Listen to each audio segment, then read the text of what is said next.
Good evening, all, and welcome back to Dark Fears. Tonight, we are crossing into the forgotten corners of Canada, where small towns harbor secrets that refuse to stay buried. 10 true accounts of ordinary people who stumbled upon the extraordinary darkness hidden behind closed doors, beneath icy waters, and within the walls of places that should have been safe. These are not legends passed down through generations. These are documented events that authorities try to explain away. Cases that remain open because the truth is too disturbing to accept, and testimonies from survivors who will never be the same. If you are new here, make sure to subscribe to Dark Fears for daily true horror content that will keep you up at night.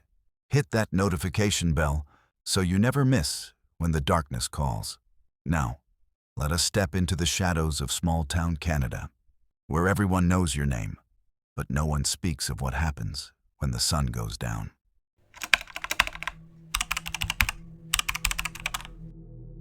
My name is Ryan Caldwell, and this happened during the summer of 2019 when I decided to take a solo hiking trip through Algonquin Park in Ontario. I'd been there before with friends, but this time I craved solitude. The kind where you hear nothing but the wind, the crunch of leaves underfoot, and the occasional bird. The park was alive with sunlight filtering through the dense canopy. But even in the brightness, I couldn't shake a sense of being watched. I told myself it was paranoia. Nature has a way of playing tricks on you. Still, by late afternoon, a fog began to roll in, thick and unnatural for mid-July. I passed a narrow trail leading to a small lake I'd never seen before. The water was glassy, reflecting the dense trees like a mirror. And then I saw it. A figure standing at the tree line across the lake, motionless, watching me. I froze. The figure didn't move, didn't blink, didn't even seem human, yet it felt real. I raised my camera, thinking it was another hiker playing a prank. When I zoomed in, the figure was gone. My stomach twisted, and a chill ran through me. That's when I realized the trail I was following had disappeared too, as if it had never existed. I backtracked along what I thought was the trail, but nothing looked familiar. Every tree, every rock, every bend in the path seemed new. My GPS was dead. No signal, no map. The sky darkened unnaturally fast, though it was barely early evening. Panic crept in, but I tried to stay calm. I whispered my own name to myself, hoping hearing a voice might ground me. Then I heard it. Footsteps in the underbrush behind me. Slow, deliberate, not like an animal. I froze, heart hammering, listening as the sound stopped.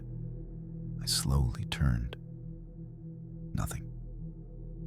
I continued walking, trying to convince myself it was the wind or my imagination. But then a strange sensation hit me, like the forest itself was watching, shifting subtly, guiding me away from where I wanted to go. My chest tightened. I realized I wasn't alone, not just physically, but something unseen was aware of me. I stumbled upon a small clearing. In the center, there was a backpack. My backpack. But I'd never left it there. The sight of it made me stagger back, fear wrapping me in a cold embrace. The shadows seemed to twist, almost reaching for me. I froze in place, staring at my own backpack. My hands shook as I reached out, half expecting it to vanish if I touched it.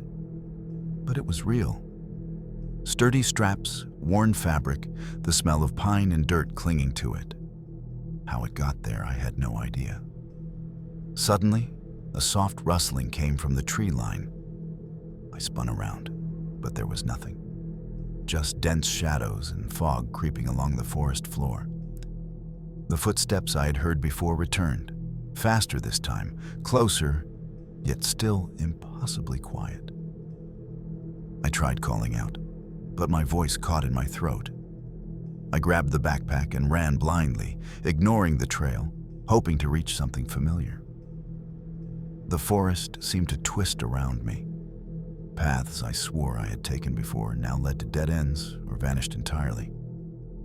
Then I heard a whisper, so faint it could have been the wind, but it clearly said my name. Ryan. Fear clawed at me. I couldn't see anyone, yet the voice felt right behind me. Every instinct screamed to flee, but my legs felt heavy, unresponsive. Then I stumbled into a narrow ditch, scraping my hands and knees on jagged rocks. When I looked up, I saw it. Again, the same figure from the lake, standing silently between the trees, staring. Its presence was cold, unnatural. But before I could react, it disappeared.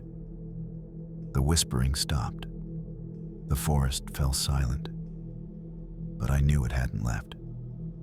Something was following me, waiting. I forced myself to keep moving, clutching the backpack. My breaths came in sharp, panicked gasps as I stumbled over roots and rocks. The sun had nearly disappeared, and darkness crept in faster than I expected. I felt utterly alone, yet every shadow seemed alive. Then I saw lights flickering through the trees. Relief flooded me. Maybe another hiker or a ranger's cabin. I ran toward them, desperate. But as I drew closer, the lights grew impossibly bright and cold, almost blinding. I shielded my eyes, and when I looked again, the lights were gone. My heart pounded in my ears. Something wasn't right. I realized the sound of footsteps had returned, but this time there were more than one. Multiple, circling me. I spun around in a panic. Nothing. Just shadows. Just fog. Suddenly, a loud snap echoed behind me. I whipped around and saw a branch broken, swinging as if someone, or something, had brushed past it. I realized then that I was being hunted. Not by a person, not entirely. Something else, something that didn't belong in the forest. I had no idea which way to go. The darkness pressed in from all sides, and the whispering returned. My name, drawn out, slow, chilling. I couldn't tell if it was coming from behind me or inside my own head. I forced myself to keep moving, blindly stepping through the fog, every snap of a branch sending jolts of adrenaline through my body. The forest seemed endless. I shouted for help, but my voice was swallowed instantly by the thick trees. The whispers returned, this time closer, overlapping, like dozens of voices calling my name. Then I tripped over a root and fell hard, scraping my palms and knees. As I scrambled up, I noticed footprints in the mud, my own. But beside them were other prints, larger, uneven, clawed even, as if something humanoid, but not human, had walked alongside me. The prints led deeper into the darkness, disappearing beneath a layer of thick fog. My instinct screamed to run, but my curiosity, against my better judgment, pushed me forward. I remembered stories of hikers lost in Algonquin who vanished without a trace. I didn't want to become one of them, yet the fear of turning back was worse. Then I heard it, a low guttural growl coming from all directions at once. I froze, heart hammering, as shapes moved in the fog. Eyes glinted briefly, reflecting what little light remained. I wanted to scream, to flee, but my legs refused to obey. Whatever was watching me, it knew I was terrified, and it was enjoying it. A faint shimmer of moonlight revealed the figure from the lake again, standing far across the clearing, motionless. And then it tilted its head, as if studying me. I shivered. I had no idea what it wanted, but I knew one thing. I wasn't leaving this forest unscathed. Desperation finally overtook curiosity. I bolted through the undergrowth, branches slapping my face, roots tangling my feet.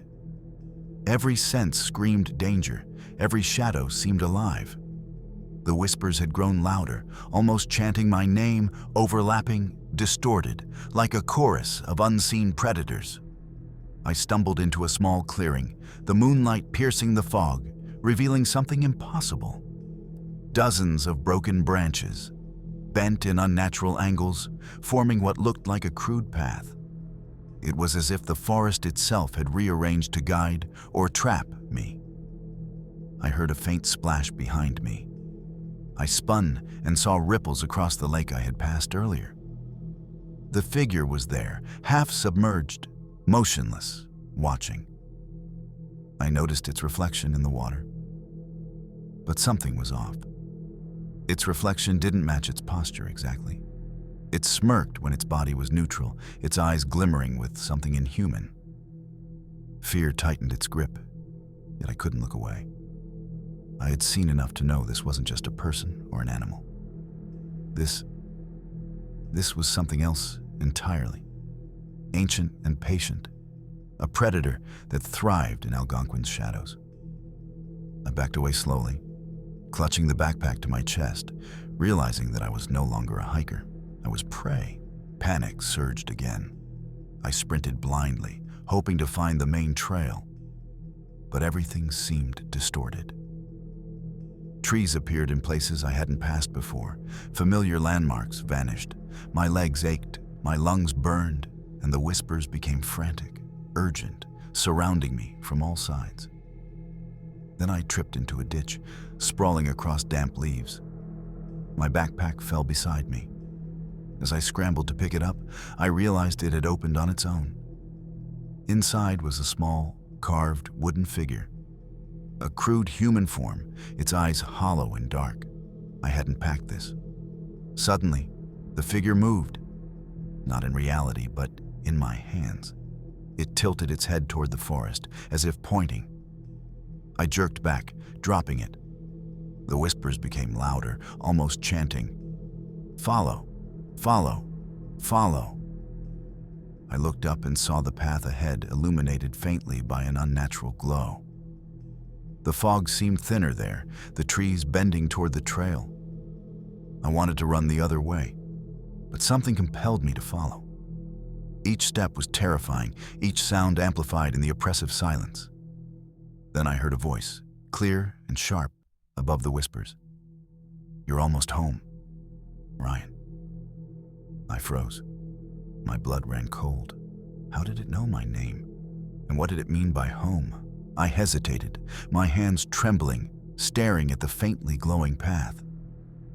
Every rational part of me screamed to turn back. Yet the whispers, the figure, the carved wooden talisman, all seemed to insist I follow. My legs moved of their own accord, stepping onto the path that shouldn't have existed. The forest grew denser, darker. Fog wrapped around me like living fingers, pressing against my skin, chilling me to the bone. Branches scratched my face, roots clawed at my ankles, and the sense of being hunted intensified. I could feel eyes watching from all angles, hundreds of invisible eyes tracking my every step. Suddenly, I caught movement to my left. A shadow darted between trees, quick and fluid, almost impossible to follow. I ran, trying to keep up with the glowing trail, my heartbeat thundering in my ears. The whispering grew louder, now urgent, almost commanding. "Keep moving. Don't stop. You'll disappear." I stumbled into another clearing, and there it was. The figure from the lake, now fully visible, standing in the middle of a ring of broken branches and trampled moss. It wasn't fully human. Its limbs were elongated, its posture slightly unnatural, its eyes glinting with something ancient and predatory. I froze, but it didn't move toward me. Instead, it gestured, an impossible motion, inviting me further. And then I realized the path behind me had vanished entirely. There was no going back. I had to move forward. I forced myself forward, trembling, the forest pressing in on every side. My stomach churned with fear, but I was too terrified to stop. The whispers faded slightly, replaced by an unnatural silence one that screamed louder than any noise could. Then I reached a small clearing illuminated by an eerie silver light. In the center lay a frozen lake, mirror smooth, reflecting the twisted trees and fog. The figure stood at the far edge, still watching. I approached cautiously, clutching the backpack like a lifeline. Suddenly, the surface of the lake rippled, though there was no wind. The water began to bubble, a low hiss echoing through the clearing. Shadows twisted beneath the ice, forming shapes that shouldn't exist. Faces, hands, eyes staring up at me. A deep, resonant voice echoed from the lake. "Welcome, Ryan." I realized then that the figure hadn't been leading me to safety. It had been guiding me to this. The path forward was not out of the forest, but into something far older and darker than I could comprehend. The whispers returned, chanting my name, urging me to step closer. My heart screamed to run, but my feet moved as if pulled by some invisible force. There was no escape. The figure's grin widened, and the frozen lake seemed to open beneath the surface, beckoning me. I stepped closer to the edge of the lake, unable to stop myself. The whispers had become a deafening chorus, a mix of voices I knew and didn't know, pulling at my mind. My reflection shimmered in the ice, but it wasn't quite me. Something darker lingered beneath the surface, staring back with hollow, grinning eyes. The figure raised its elongated hand, and the ice cracked under my feet. Panic surged. I tried to retreat, but the path behind me had vanished completely. My feet sank through the thin ice, water rising, cold and numbing, pulling me down. Then, in a flash, I woke up on the forest floor, sunlight streaming through the trees. My backpack was beside me, closed, as if untouched. The forest was normal, peaceful, almost serene. No footprints, no figure, no glowing trail. But I knew the truth. Something had marked me. Something that would follow me beyond Algonquin Park. And late at night, when the wind whistles through the trees, I still hear the whispers of my name calling me back.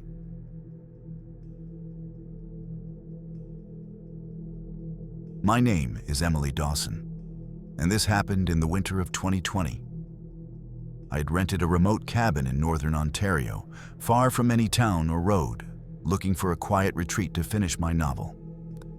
The snow had already blanketed the forest in white, muffling sounds and isolating me completely. The cabin itself looked inviting in the brochure. Wood-paneled, rustic, with a stone fireplace. But when I arrived, I immediately noticed a strange stillness in the woods around it. No birds, no animal tracks, just an eerie silence that pressed down on me. I shrugged it off as the isolation playing tricks on my mind. That first night, as I sat by the fireplace, I heard a faint scratching at the window. At first, I thought it was a branch hitting the glass, but the sound repeated, soft, deliberate, almost like fingernails tracing the edges. I froze, staring into the dark forest. Nothing moved, nothing breathed. Then I noticed the snow outside had tiny footprints leading away from the cabin, but no larger tracks. Whoever or whatever made them was small, precise, and cautious.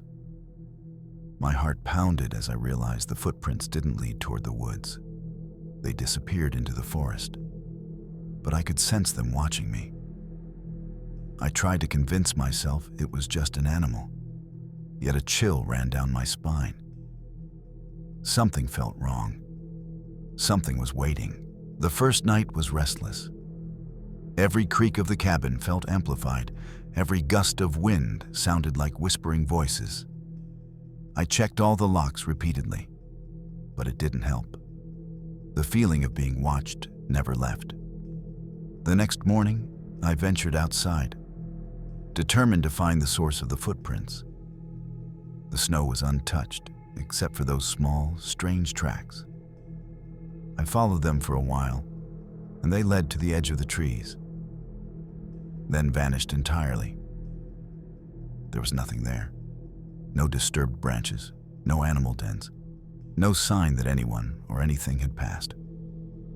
That evening, as darkness fell, I began to hear faint tapping on the roof, rhythmic and soft, like someone walking cautiously above me. My cabin was isolated. There were no neighbors, no roads nearby. I tried to dismiss it as branches or the old roof contracting in the cold. But a part of me knew it wasn't that simple. I glanced out the window. Shadows flitted between the trees, just on the edge of my vision. I blinked, and they were gone. Then, a chilling thought struck me. Whatever was out there wasn't just observing, it was learning, waiting for the perfect moment. That night, I couldn't sleep.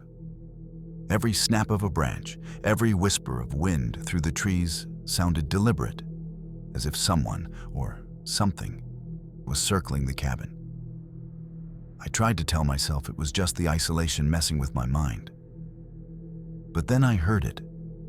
Faint, almost inaudible footsteps approaching the front door. I froze under my blanket, heart hammering. The steps stopped abruptly, then resumed, moving around the perimeter of the cabin. Whoever or whatever it was, they weren't walking like a human. The cadence was irregular, unbalanced, almost animalistic, yet deliberate, intelligent. I mustered the courage to peek out the window. A shadow darted past the frosted glass, slipping between the trees. I rubbed my eyes, thinking it was a trick of the firelight reflecting off the snow. But when I looked again, the shadow lingered just beyond the tree line, watching. Suddenly, I heard scratching at the back door. Louder this time. It wasn't random. It was patterned, deliberate, almost as if someone was trying to get my attention. I swallowed hard, unable to breathe, and whispered, "Who's there?" No answer.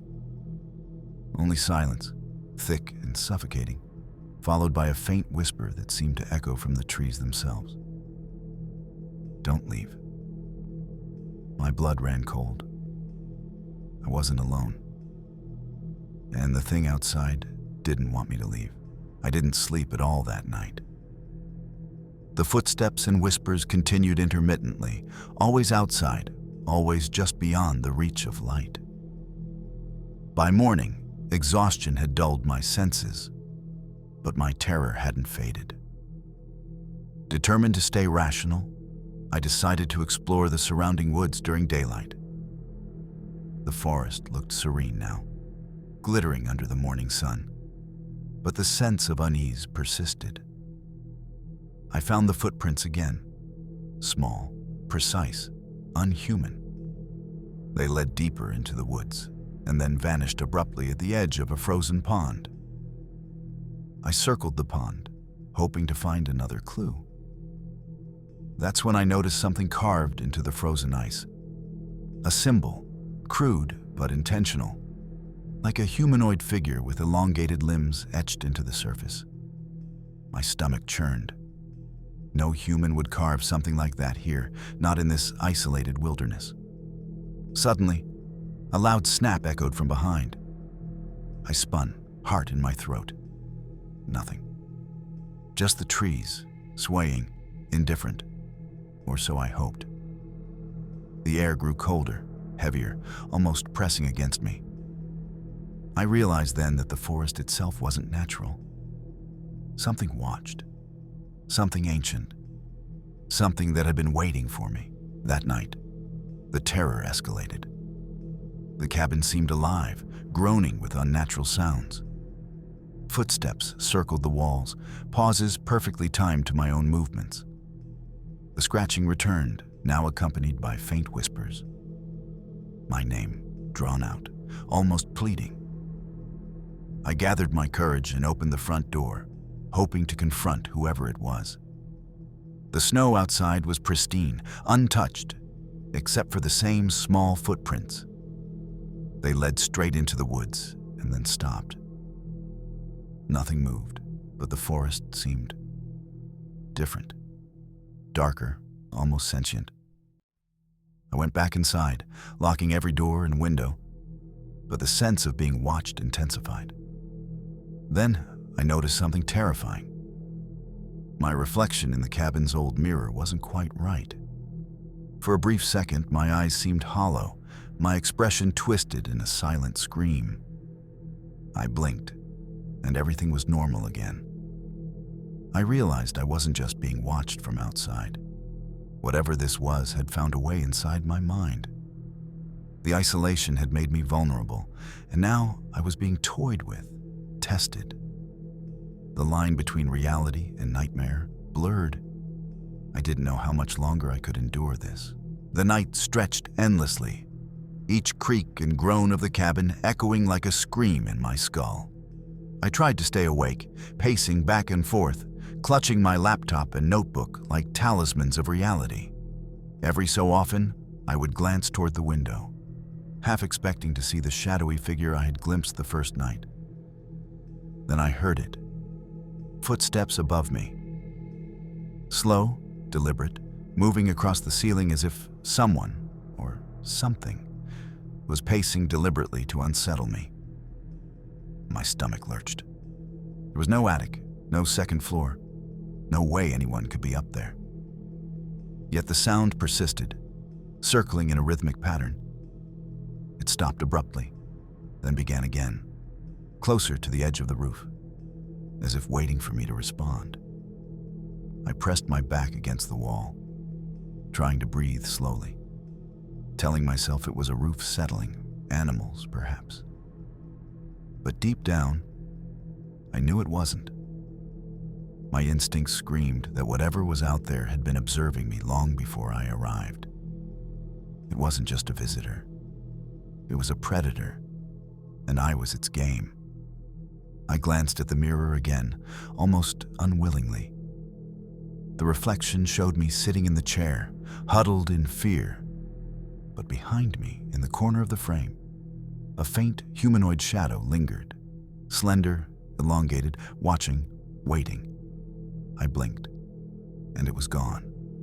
My chest tightened. How could I have seen it? Was it a trick of the firelight, or something far more sinister? The temperature dropped suddenly, my breath visible in the cabin's warm glow. A soft tapping began at the back door, rhythmic, like a heartbeat.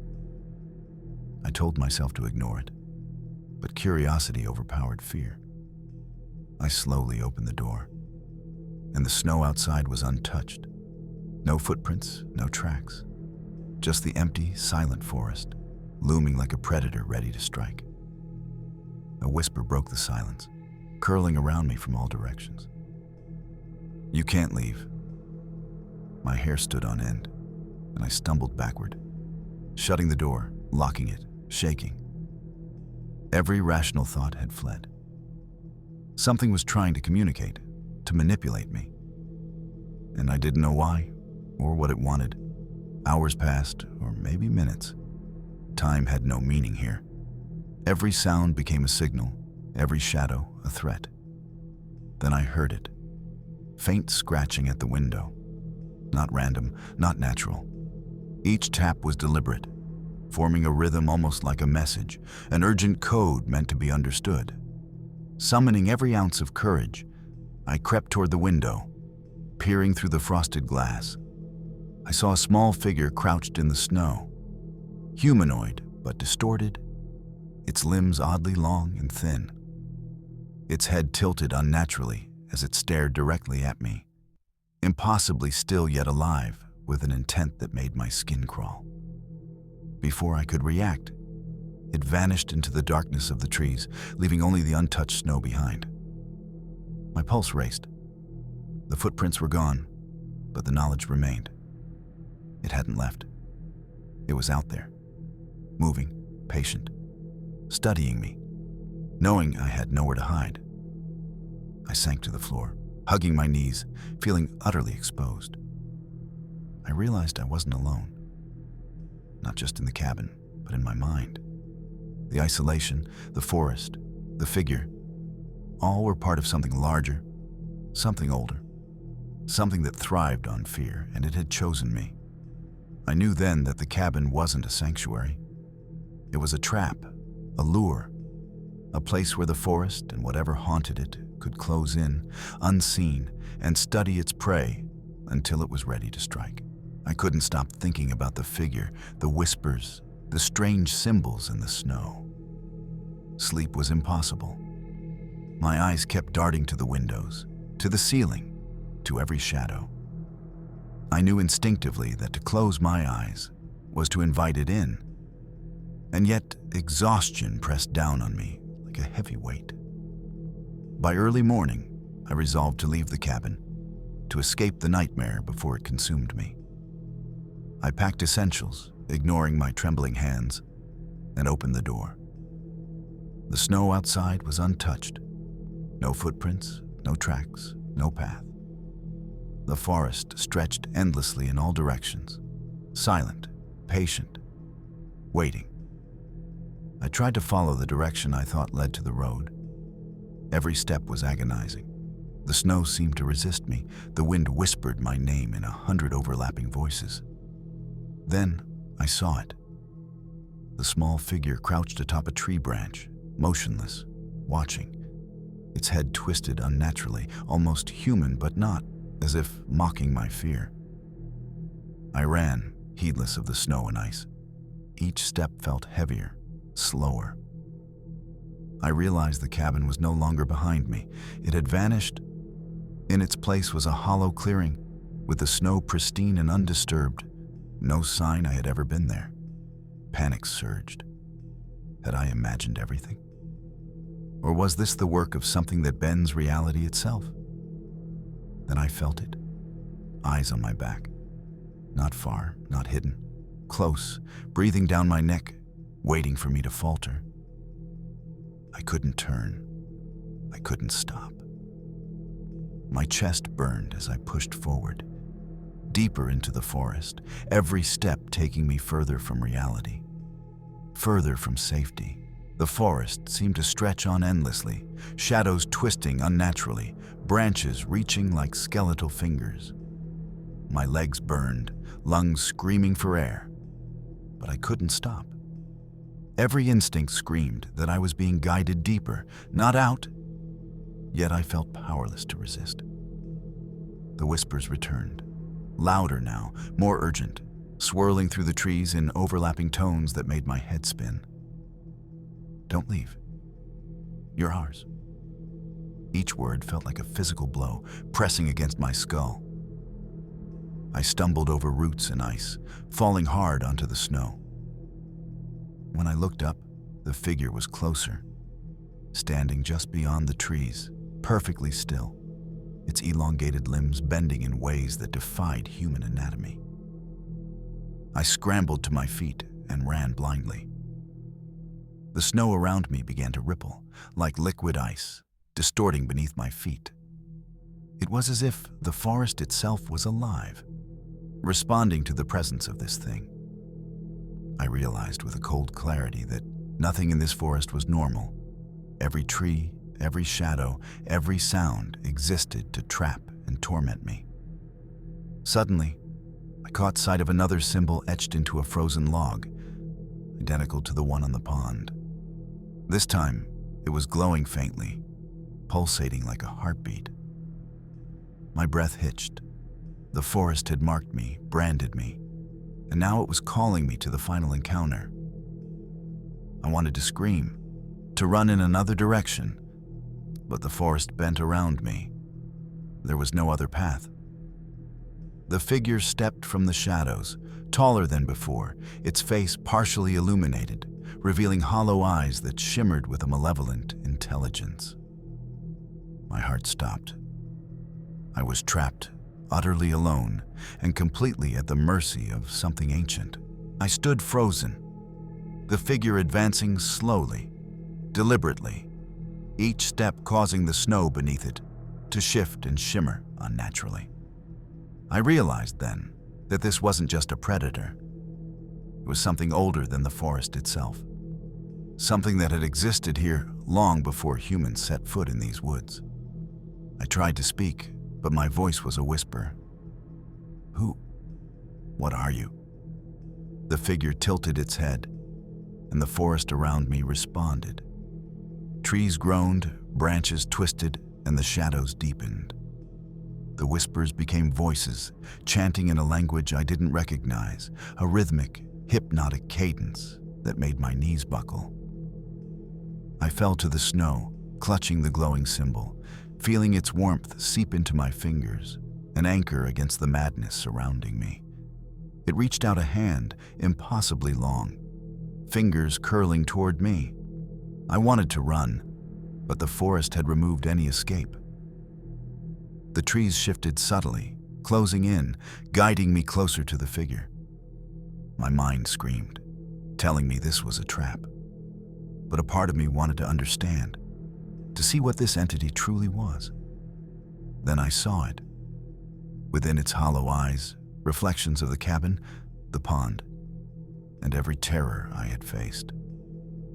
It had been watching me from the beginning, shaping my reality, bending time and space to lure me here. And now, it wanted something from me. My fear, my obedience, or perhaps something far darker.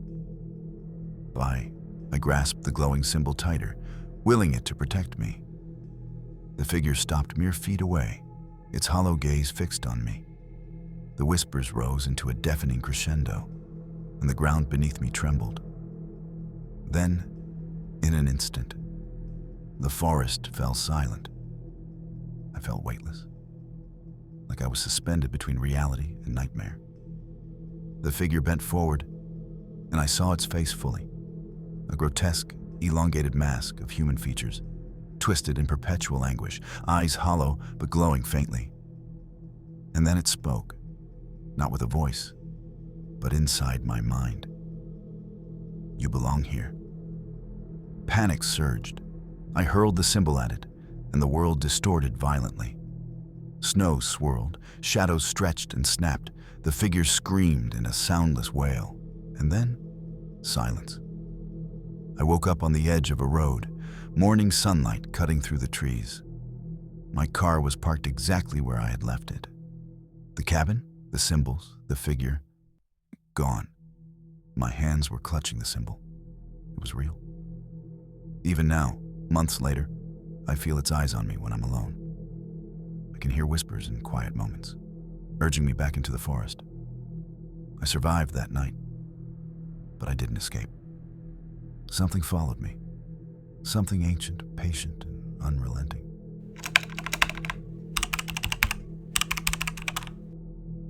My name is Daniel Harper, and this happened on a late October night in 2019. I was driving along Highway 11 in northern Ontario, a route I'd taken dozens of times before. The trees loomed tall and dense on both sides, their skeletal branches scratching at the sky like claws. It was past midnight, and the highway was deserted. The glow of my headlights cut through the inky darkness, illuminating patches of fog that clung to the road. I was alone, listening to music softly in the background, trying to shake off the fatigue from a long day. Then I saw it, a figure standing by the roadside. At first, I thought it was a hitchhiker, but as I got closer, I realized it wasn't moving like a person. Its posture was stiff, unnatural, almost robotic. I slowed, my heart picking up pace. Something about its presence felt wrong. Before I could react, it stepped onto the road. I slammed on the brakes, tires screeching, and swerved slightly. The figure vanished instantly, as if it had never been there. My pulse raced, and I cursed myself for imagining it. I tried to convince myself it was a trick of the fog and headlights. Yet a gnawing sense of unease settled in. The forest along Highway 11 felt alive that night, like it was watching, waiting. And I had just become its target. I continued driving, keeping my eyes glued to the road. but the figure returned, or something like it. In the distance, across a curve, I saw another glimpse of a pale silhouette, standing motionless. I blinked, and it was gone again. My stomach tightened. I tried to shrug it off as exhaustion, my mind playing tricks. But then my rearview mirror caught movement. A car I hadn't noticed was following me, headlights glaring far too brightly, too close for comfort. I pressed my foot down, trying to shake the feeling, but the car matched my speed exactly. Every mile felt like hours. The radio began to cut in and out, playing static, then faint whispers I couldn't understand. I turned it off, hoping silence would bring clarity. But the whispers continued in my mind. Stop. Turn back. You shouldn't be here. The forest along the highway seemed denser. Shadows stretching across the road, the trees themselves appeared to lean toward me, as if the entire wilderness was closing in. My pulse raced. I had taken this highway countless times, but tonight it was unfamiliar, twisted, malevolent. I realized I wasn't dealing with normal road fatigue or imagination. Something unnatural was out here, and it had latched onto me. The night had just begun, and I was already trapped. I decided to take the next exit, hoping to escape the growing sense of dread. The road curved sharply, snow dusting the asphalt in patches, and the fog thickened. Then, out of nowhere, I saw a child standing in the middle of the road. I slammed the brakes. My tires skidded, and I skidded close to the shoulder. When I looked back, the child was gone. My hands shook. No sound of footsteps, no hint it had moved. It had simply vanished. Panic gripped me, but I forced myself to keep moving, eyes darting to the tree line. Then the car behind me accelerated. I glanced in the rearview mirror. The headlights weren't just following, they were maintaining a perfect distance, moving as if controlled by an unseen hand. My heart pounded. I couldn't shake them. Every exit, every twist in the road, they were there. A sudden movement caught my eye. A figure darted across the foggy median, its limbs too long, body too rigid. It vanished before I could fully process it. My mind raced. What was happening? This wasn't just a haunting. This was a trap, a snare designed for travelers like me, and I had driven straight into it. The forest along Highway 11 seemed alive, reacting to my every move. The wind carried whispers, unintelligible, urging me to stop, to turn back, to surrender. I didn't want to, but the terror was mounting. I realized that whatever this was, it thrived on fear. I gripped the steering wheel so tightly that my knuckles turned white. Every mile felt like an eternity, each curve in the road threatening to send me into the icy ditch. The fog thickened, curling around the headlights like living tendrils. I could barely see the lines of the road, and the trees on either side seemed to sway unnaturally, leaning closer with every heartbeat. The car behind me remained relentless. Its headlights glared, unmoving, like eyes in the dark. I tried speeding up, weaving through the fog, even swerving sharply, but no matter what I did, it mirrored me perfectly. Panic surged through me like ice water. Then I saw it. Another figure on the side of the road. This one was taller, more defined, its face obscured by shadow. As I slowed, it raised a hand. A chill ran down my spine. I couldn't see its eyes, but I felt its gaze pierce me, cold and intelligent. My rational mind screamed that I should stop, but my instincts knew better. Stopping here could mean death. The whispers returned, now surrounding me like a chorus, bouncing off the trees, wrapping around the car. Stop. You shouldn't be here. You can't leave. My chest tightened. I was hyperventilating. The steering wheel shook in my hands. My vision tunneled. Suddenly, the headlights behind me blinked, then went out. Relief washed over me briefly, but it was immediately replaced by dread. A new figure emerged directly in front of the car, standing on the road, impossibly still. My brakes screamed against the asphalt as I swerved, narrowly avoiding collision. The car skidded into the snowbank, tires spinning. I slammed my head back against the seat, sweat and fear coursing through me. Something wasn't just following me. It was orchestrating every move, predicting my panic and using it. The forest, the highway, and the shadows themselves had become one entity, hunting me relentlessly. I abandoned all rational thought and forced the car forward, praying for the highway to lead me out. My pulse felt like it would explode in my chest. The fog thickened further, twisting around the headlights like serpents. Then, a loud thump echoed against the roof of my car, followed by another and another. I slammed on the brakes, heart hammering. Something, or someone, was on top of the car. The vehicle rocked slightly as if it had weight I couldn't comprehend. I pressed the gas, tires spinning, rocking the figure back and forth. The thumping stopped abruptly. I glanced in the rearview mirror and froze. Dozens of pale faces appeared in the fog, lining the edges of the road, their eyes hollow, mouths opening in silent screams. Then they vanished. My stomach dropped. I realized the shadows weren't just in the forest. They were on the road, surrounding me, manipulating my perception. The road curved sharply. Ahead, a faint light glimmered. A gas station, maybe? A lifeline? I floored the accelerator, praying to reach it. The shadows lunged closer, brushing against the car as if testing the barrier between reality and nightmare. I reached the edge of the trees and saw the gas station. Neon light flickered weakly, almost threateningly. The car behind me reappeared in my peripheral vision, brighter than before, moving closer. I could no longer tell if it was a vehicle or a specter. My vision tunneled, panic consuming me entirely. I knew one thing.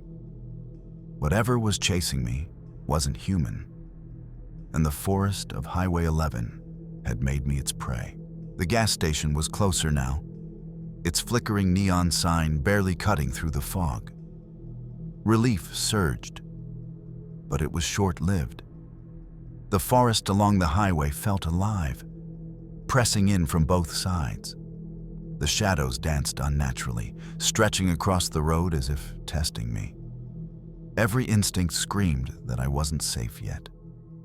Then I noticed movement inside the gas station. Figures, too tall, too thin, standing perfectly still.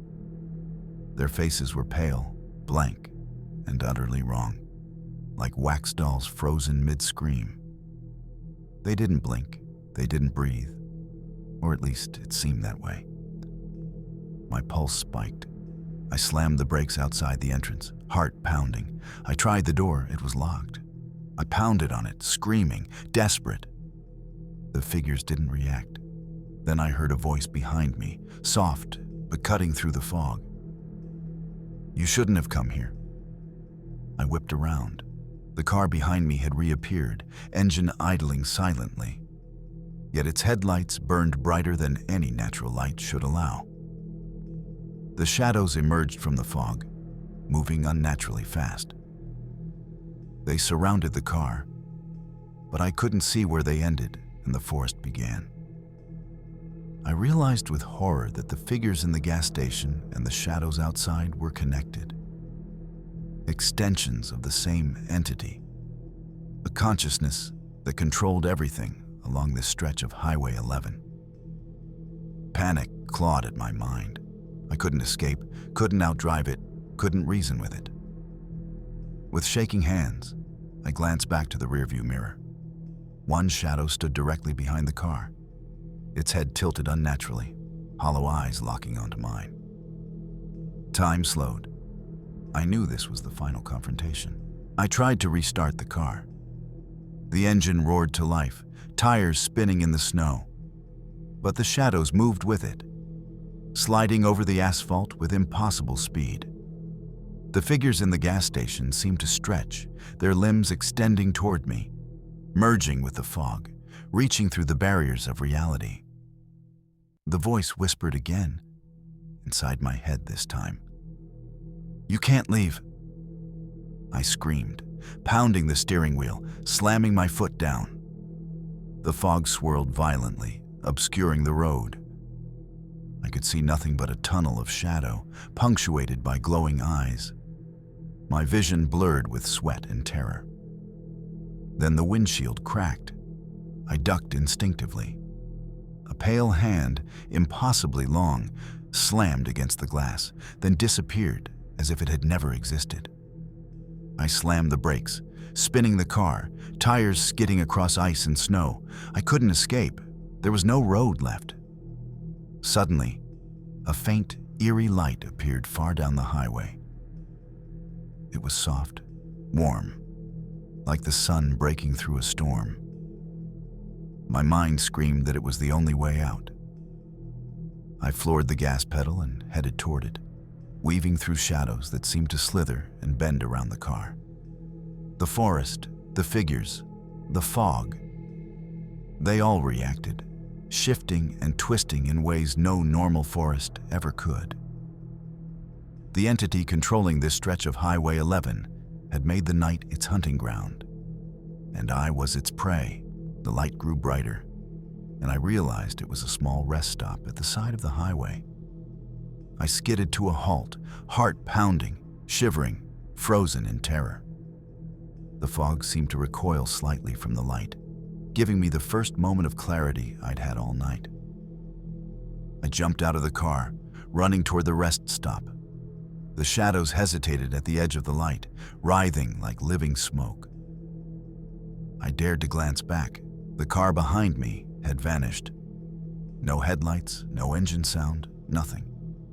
The entity controlling the highway had retreated, but I knew it wasn't gone. Inside the rest stop, the fluorescent lights flickered, casting long, unnatural shadows. The air was cold, biting, yet the warmth of the human-made light offered a strange comfort. I sank to the floor, hugging my knees, feeling my heart slowly return to normal. Then I noticed the symbol, etched into the metal floor near the counter, the same one I had glimpsed on the child and the trees. It glowed faintly, pulsating like a heartbeat. I understood then. This wasn't just a haunting. The highway itself, the fog, the shadows, they were a vessel for something ancient, marking travelers, testing fear, and perhaps feeding on it. A whisper curled around me, soft and intimate. You survived. For now, I stayed in the rest stop until dawn, afraid to move. The fog began to thin outside, revealing the skeletal trees of the forest and the empty highway. The shadows were gone, or perhaps they were hiding, waiting for nightfall again. I called for help once, but the line was dead, no signal. I realized this was a place beyond normal reach, where the laws of reality bent to the entity controlling the highway. Fear was its domain, and it had nearly claimed me. As daylight broke, I saw faint tracks in the snow, tiny, humanoid, stretching off into the trees. I followed them just far enough to confirm they didn't lead anywhere. An illusion, a trap, a warning.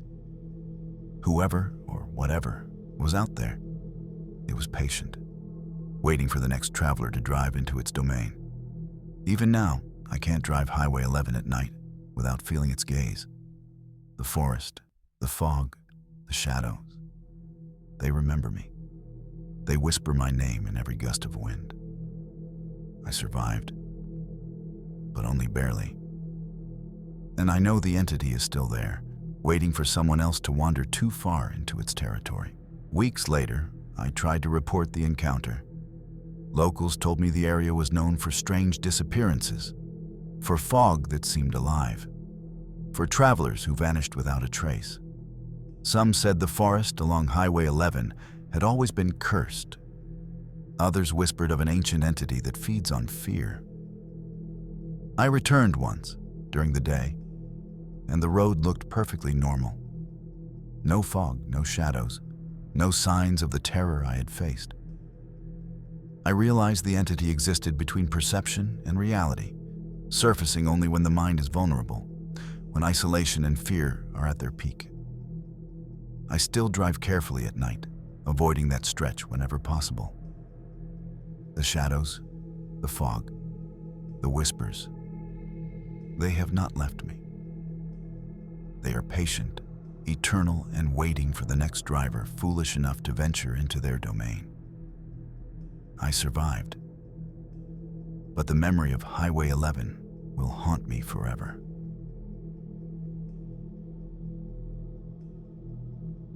My name is Laura Thompson, and this happened in the fall of 2018 during a solo trip to Algonquin Park. I had always loved the solitude of the forest, the crisp air, the vibrant colors, the sense of disconnect from the world. But this trip would become the most terrifying experience of my life. I rented a small, isolated cabin deep within the park. The journey there was long, winding through narrow dirt roads lined with towering pines. By the time I arrived, dusk had fallen, and the forest was bathed in a dim, eerie light. The cabin looked quaint in the fading sun, but the shadows it cast were unnaturally long. As I unloaded my backpack, a chill ran down my spine. The woods were too quiet. No birds, no rustling leaves, not even the distant sound of animals. Only the faint hum of the wind through the trees. I told myself it was normal. Algonquin was remote. Silence was to be expected. I unpacked and settled in, lighting the fireplace. As the flames flickered, I noticed scratches along the cabin walls. Tiny, deep grooves that looked almost deliberate. I frowned, thinking the previous renter might have done it. But a growing sense of unease settled in. I couldn't shake the feeling that I was being watched. That night, I heard footsteps outside. Slow, deliberate, pacing around the cabin. I held my breath, straining to listen.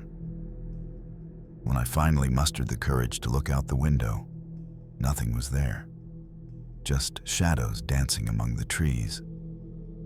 But deep down, I knew I wasn't alone. The first night passed in restless sleep. I awoke several times to the sound of whispers outside, soft and indistinct, almost blending with the wind. Each time I looked out, the forest appeared calm, yet the feeling of eyes on me persisted. The next morning, I explored the immediate area around the cabin. The forest was dense, the autumn leaves forming a thick carpet on the ground. I discovered more scratches, this time on trees surrounding the cabin. They were deep, vertical, as if something had been clawing its way up repeatedly. I tried to rationalize it. Animals? Bears? But the scratches were too precise, too deliberate, and the trees were untouched in other areas, as if the marks were meant to convey a message or a warning. As night fell again, I lit the fireplace and tried to relax. But the sense of dread returned stronger than ever. Shadows seemed to move just beyond the firelight, fleeting glimpses of shapes that didn't belong. I told myself to stay calm, yet the air felt thick, almost alive. Suddenly, I heard the cabin door creak open. I froze, heart racing. The wind was still. There was no explanation for the sound. I bolted upright, reaching for a flashlight, only to find the door closed again. My pulse hammered in my ears. I wasn't imagining it. Something was inside the forest with me, and it knew I was alone. By the third night, my nerves were frayed. Every creak, every rustle, every snap of a twig sounded like a warning. I could feel the presence of something just outside the cabin, observing, waiting. I decided to investigate the surrounding forest more deeply, hoping to understand what was happening. I carried my flashlight and a small pocket knife for protection, though I knew it would be useless against whatever stalked me. As I walked through the dense forest, the trees seemed to close in, branches brushing against my shoulders, guiding me deeper. I stumbled across more marks, not just scratches, but symbols etched into the bark. Strange geometric patterns that seemed almost ritualistic. My stomach churned. Whoever or whatever had left these symbols was intelligent, deliberate, and malevolent. Suddenly, I heard breathing behind me. Slow, deliberate, and too deep to belong to a human. I spun around, flashlight beam slicing through the darkness, but saw nothing. Only shadows that shifted unnaturally with the movement of the light. A whisper carried on the wind. "You shouldn't be here." My knees buckled. I ran back toward the cabin, breaking through the underbrush, the forest seeming to stretch and twist around me. When I reached the cabin, everything was as I had left it. Yet the fireplace was cold, as if untouched. The silence was suffocating. I barely slept that night. Every creak of the cabin, every groan of the old wood, sent jolts of fear through me. I kept my flashlight and knife on the bedside table, though I knew neither would protect me from what I felt lurking outside. Around midnight, I heard it again, a soft scratching at the window. My heart leapt. Slowly, I approached, shining my flashlight across the glass. Nothing. Only the reflection of my own terrified face. Then, the scratching moved to the back door. I held my breath, pressed my ear to the wood. A low, guttural growl echoed through the forest, followed by silence. It was not a sound I had ever heard before. Too deep, too deliberate, almost intelligent. My mind raced, trying to rationalize it. Maybe a bear, maybe some animal. But instinct screamed that this was something else entirely. I grabbed my knife and slowly moved toward the door, flashlight trembling. When I reached it, the knob turned slowly as if pushed by an unseen hand. I froze, paralyzed. Then a shadow flickered across the room, a shape too tall and thin to be human, its limbs bending unnaturally. It paused just beyond the doorway, then disappeared into the darkness outside. I backed away, pressed against the wall, chest heaving. I realized then, the forest outside the cabin wasn't just full of trees and wildlife. Something ancient and malevolent lived here, watching, waiting, and it had just made its first approach. I stayed huddled near the fireplace until the first rays of dawn crept through the cabin windows.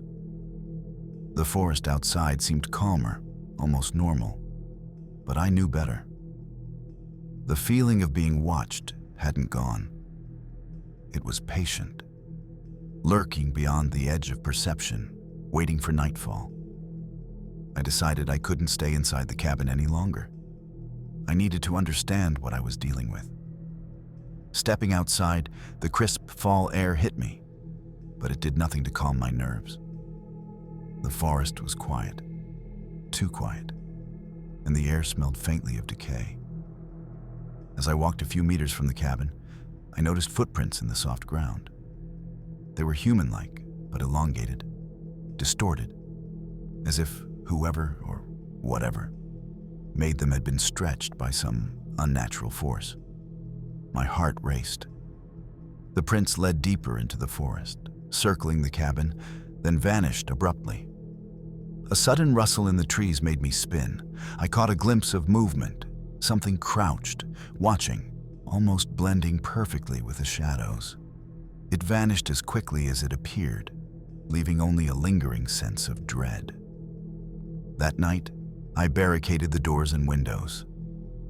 I couldn't sleep, but I didn't want to leave either. I realized the entity outside had no need to act during the day. It thrived in fear and darkness, and it knew I was alone. Night came again, colder and darker than before. The wind picked up, carrying whispers that seemed to echo from the trees themselves.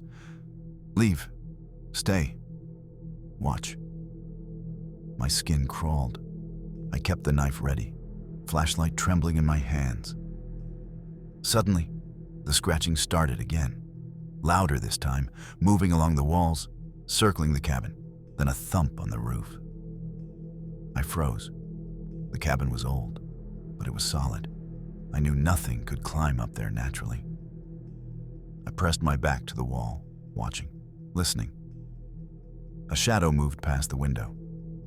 I could see a tall, thin figure, limbs bent at impossible angles, gliding silently along the side of the cabin. Its face was hidden, but I felt its gaze drilling into me. I wanted to scream, but my voice caught in my throat. I grabbed the flashlight and threw it toward the figure. The beam hit the side of the cabin, and it vanished. The scratching stopped. The silence that followed was worse than any sound. I realized then, this wasn't just a haunting. Whatever this was could manipulate perception, appear and disappear at will, and it thrived on terror. By morning, I was exhausted, trembling. I knew I couldn't last another night if this continued. The entity was patient, and it was learning my fear. That night, I barely slept. Every shadow in the cabin seemed alive, moving subtly when I wasn't looking. I kept the knife in hand, trembling, listening to the wind whisper through the trees like a chorus of voices. I had never felt so powerless, so exposed. Around midnight, the scratching began again, louder, deliberate, moving from one wall to another, circling the cabin like a predator, marking its territory. Then came a sound that froze my blood, a soft, wet scraping against the roof my breath caught. This wasn't an animal. Nothing natural could make that noise. I gripped the flashlight and edged toward the door, heart hammering. Outside, the forest seemed darker than any night I had ever seen. The shadows weren't just shadows. They were forms, stretching and twisting unnaturally, appearing almost sentient. A shape detached itself from the darkness, impossibly tall, limbs bent in ways they shouldn't, eyes glowing faintly in the night. It stepped closer to the cabin, gliding rather than walking. Its head tilted inhumanly, as if studying me, reading my fear. I backed away, stumbling over the rug, knife clattering to the floor. My mind screamed at me to run, but my legs refused to move. Then, in a horrifying moment, the figure vanished, only to appear instantly inside the cabin, across the room, barely visible in the dim firelight. I screamed, lunging for the door, only to feel an icy presence brush against my shoulder. It wasn't just outside the cabin anymore. It was inside, feeding on my terror. I ran to the fireplace, trying to use the light to keep it at bay. The shadows seemed to shrink and retreat, but the feeling of being watched intensified. The whispers returned, this time inside my head. You cannot leave. You belong here. Desperate, I grabbed my bag and flashlight and rushed out the door, hoping to escape into the forest. But the night had changed. The familiar path was gone, replaced by twisting trees and shadows that moved as I moved, blocking every route. Panic consumed me. The forest wasn't a forest anymore. It was a trap, a maze controlled by something far older and more malevolent than I could comprehend. I stumbled into a clearing and froze. There, circling me, were dozens of shapes, all pale, tall, bending unnaturally, faces blank or twisted in silent screams. They moved silently, almost floating, surrounding me. I realized then, this wasn't an attack. They were hurting me, guiding me, trapping me. The firelight from my cabin flickered faintly in the distance, but the shadows would not allow me to return. I was completely alone. And yet, I felt that all around me, the forest itself was alive, listening, observing, feeding on my fear. I screamed until my throat burned, but no sound escaped. The figures slowly closed in, bending and shifting in impossible ways, gliding rather than walking. I realized there was no escape. Every step I took was guided by them. Every movement was anticipated. Then I noticed it. A faint glowing symbol etched into the bark of a massive tree in the center of the clearing. The same strange symbol I had seen on the cabin walls and trees before. The figures seemed to move around it, almost worshiping it. A cold realization washed over me.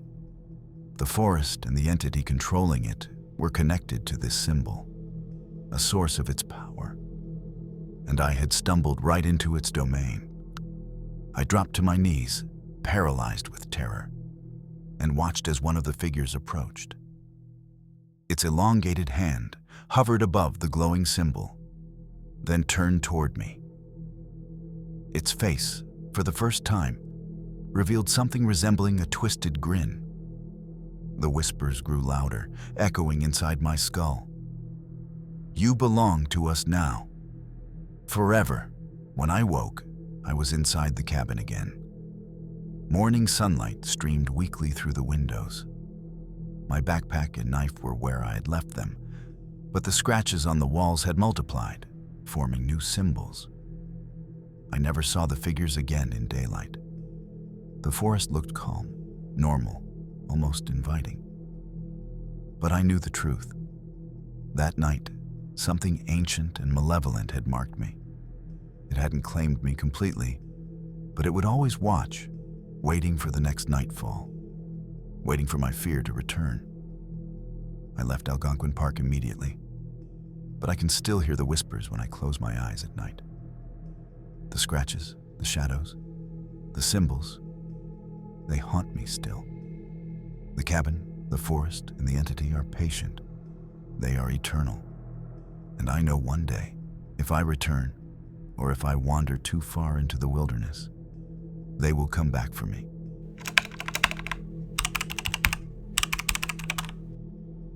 My name is Mark Reynolds, and this happened in the summer of 2019.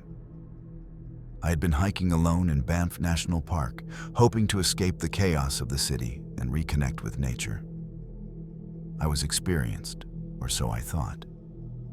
What I didn't expect was that the wilderness I loved could become a nightmare I would never forget. It started on the third day of my hike. I was following a lesser-known trail leading toward a secluded ridge. The forest was dense, towering pines and spruces blocking most of the sunlight. The air smelled of damp earth and wildflowers, deceptively peaceful. Around mid-afternoon, I noticed something strange. The trail markers, which I had been following carefully, began to disappear. One moment, a small wooden arrow was nailed to a tree. The next, it was gone, as if it had never existed. I shrugged it off as my imagination or a trick of the wind. But then I heard it. Footsteps behind me. Slow, deliberate, echoing through the forest. I stopped, heart pounding, and called out. No answer. Only the rustle of leaves and the echo of footsteps continuing, always just out of sight. That's when I realized I wasn't alone. Something or someone was following me. Patient and silent, waiting for the right moment. The footsteps continued for hours, but whenever I turned around, there was nothing, no one. The forest, once inviting, now seemed hostile, alive, watching me. Every rustle of leaves, every snapping twig made me jump. I reached a small clearing near a stream and decided to rest. My heart was still racing. I took a sip of water and tried to convince myself that it was just another hiker on the same trail, keeping their distance. But then I noticed something that made my blood run cold. My own footprints behind me had changed. They were no longer my size. They had elongated, stretched unnaturally, and some of the steps seemed to double back in impossible directions. I stepped carefully, testing the theory, but the pattern continued. My trail was being altered. Panic started to seep in. I packed up immediately and tried to retrace my path toward the main trail. But the forest had other plans. Trees that should have been familiar seemed to have moved. Branches bent and twisted to obscure my path. I realized with growing dread that I had wandered into a part of the forest that was not mapped, not in any guidebook. Then I heard it again, a low, guttural growl coming from all around me. It wasn't a bear. It wasn't any animal I'd ever encountered. My chest tightened. Something was out there, observing me, learning me, waiting. As dusk approached, the forest became a labyrinth. Every step I took seemed to loop back to the same clearing by the stream. I tried calling out again, but my voice echoed strangely, as if absorbed by the trees themselves. Then I saw it. A figure standing between two massive pines. At first, I thought it was another hiker.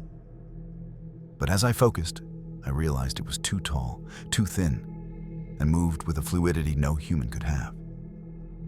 Its head tilted unnaturally, and its eyes, or what I thought were eyes, glowed faintly in the dim light. I froze. My mind raced. Should I run? Should I stay calm? The figure didn't move toward me. It simply observed, tilting its head, studying me. Fear made my stomach twist, but curiosity, morbid and unwise, made me take a cautious step forward. Suddenly, the figure vanished. One moment it was there, the next, nothing. Only the twisted shadows remained. The forest felt heavier, almost suffocating. I realized then that I was no longer just lost. I was being hunted. By the time night fell, the forest had transformed into a realm of nightmares. Shadows stretched unnaturally, warping the shapes of trees and rocks, twisting familiar paths into an impossible labyrinth. The air was thick, almost tangible, carrying the scent of damp earth, decaying leaves, and something else I couldn't identify. Something acrid and metallic. I tried to stay calm, repeating to myself that I was an experienced hiker and had survived worse. But the instincts that had kept me alive for years now screamed at me to flee. My flashlight's beam cut through the darkness, but the more I saw, the less I understood. The trail ahead didn't lead anywhere familiar. It looped back, subtly shifting, as if the forest itself was a living entity, manipulating every step I took. Then I heard it again, the slow, deliberate footsteps. They were coming from all directions now, circling me. My heart pounded so hard it hurt my chest. I spun around, shining the flashlight wildly. Nothing.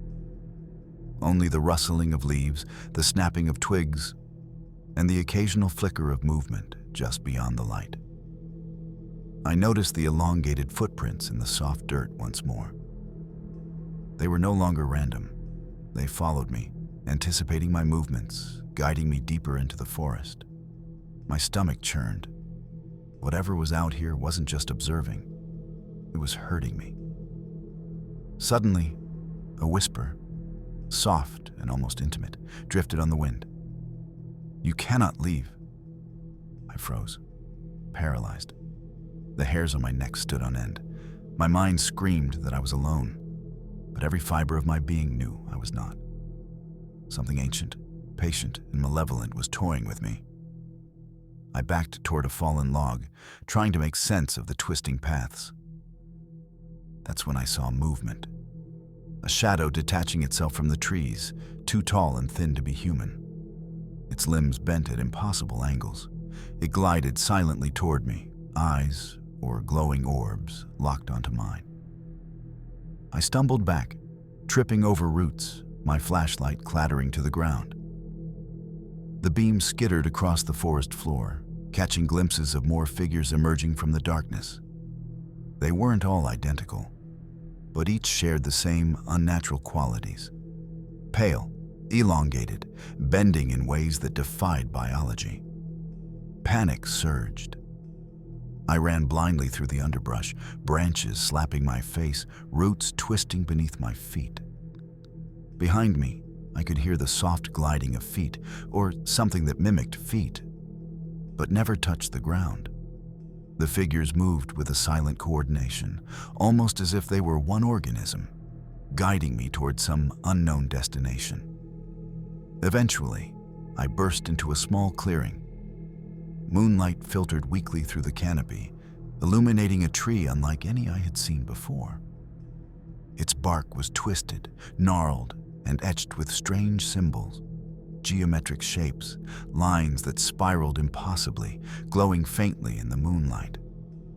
The figures were there too, surrounding it, their elongated limbs arching toward the tree as if performing some silent ritual. I froze at the edge of the clearing, realizing with horror that the forest itself had a center, a nexus of whatever force had claimed this area. And I had been guided straight into it. My flashlight flickered, casting weak, trembling light on the figures. One turned its head toward me, and though its face was featureless, I felt its gaze piercing into my soul. I realized then that I had a choice. Confront whatever this was, or continue running blindly into the forest and risk getting lost forever. Every instinct screamed at me to flee. Yet a strange, morbid curiosity forced me to step closer. I stayed at the edge of the clearing, heart hammering, sweat trickling down my back. The figures didn't move away. They merely tilted their elongated heads toward me, almost observing, almost waiting. Every instinct screamed to run, but I felt rooted to the spot, paralyzed by fear and the unnatural power radiating from the twisted tree.